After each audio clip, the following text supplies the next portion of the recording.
Hi guys, ഞാൻ ആയുഷ്. ടീമിന് പോയ ക്ഷീണം കൊണ്ടാന്ന് തോന്നുന്നു കുരുവൊക്കെ വന്നു മുഖത്ത്. നമുക്കാണെങ്കിൽ ഒരു കൊറിയർ വന്നിട്ടുണ്ട്. ഇത് അമ്മ കഴിഞ്ഞ ദിവസം അമ്പലത്തിൽ പോയപ്പോൾ പാർക്ക് ചെയ്തെടുത്തു നിന്ന് ആരാണ്ട് വന്ന് തട്ടിയതാണേ. നിങ്ങൾ ഈ കണ്ട 2 പടവും പൂമ്പാറ്റ തന്നെ ചെയ്തതാണ്, പിസ്തയുടെ തോട് വെച്ച്.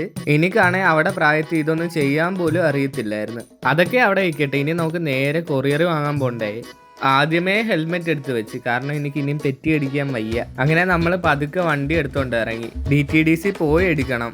അങ്ങനെ DTDC പോയി കൊറിയറും വാങ്ങിച്ച് നമ്മൾ നേരെ നമ്മുടെ കടയിലോട്ട് വിട്ടു. അവിടെ നിന്ന് ഒരു മായും കുടിച്ച് നേരെ പിന്നെ വീട്ടിലോട്ട്. അവിടെ ചെന്നപ്പോൾ ദാണ്ട പൂമ്പാറ്റ ഏതാണ്ടൊക്കെ വരയ്ക്കുന്നു, പക്ഷെ നല്ല രസമുണ്ട് കാണാൻ.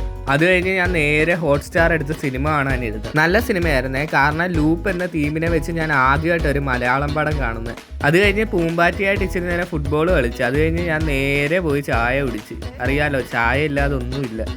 അപ്പോഴാ ദിവ്യത്തിൻ്റെ കോള് വന്നത്, നമുക്ക് മന്തി കഴിക്കാൻ പോകാമെന്ന് പറഞ്ഞു. അങ്ങനെ ഞാനും വിജിയും നന്ദും ദേവാനന്ദും സൂര്യയും ഗൗതവും എല്ലാം കൂടെ നേരെ നമ്മുടെ സ്ഥിരം സ്പോട്ടായിട്ടുള്ള അൽനാസിലോട്ട് വിട്ടു. അവിടെ ചെന്ന് നല്ലൊരു മെക്സിക്കൻ അൽഫാം മന്തിയും കഴിച്ച് നേരെ നമ്മൾ പുഞ്ചയിലോട്ട് വിട്ടു. ഫുഡ് കഴിക്കുന്നതിനേക്കാളും നമ്മൾ യുവന്മാരുമായിട്ട് നല്ലോണം ചിരിക്കുന്നതും സംസാരിക്കുന്നതൊക്കെയാണ് അത് ഏറ്റവും നല്ല ഹാപ്പി മൊമെന്റ്സ്. അങ്ങനെ പുഞ്ചയിൽ നമ്മൾ പതുക്കെ നന്ദുവിൻ്റെ വീട്ടിൽ ചെന്ന് വണ്ടിയും കൊണ്ടിട്ട് അങ്ങനെ കണ്ണാടി ഇച്ചിരി നേരം നോക്കി ഇന്നതിന് ശേഷം വിജിയുടെ വണ്ടി എടുത്ത് നേരെ വീട്ടിലോട്ട് വന്നു. അപ്പോൾ ഇനി അടുത്ത വരവിൽ കാണാം. അതുവരേക്കും ഗുഡ് ബൈ.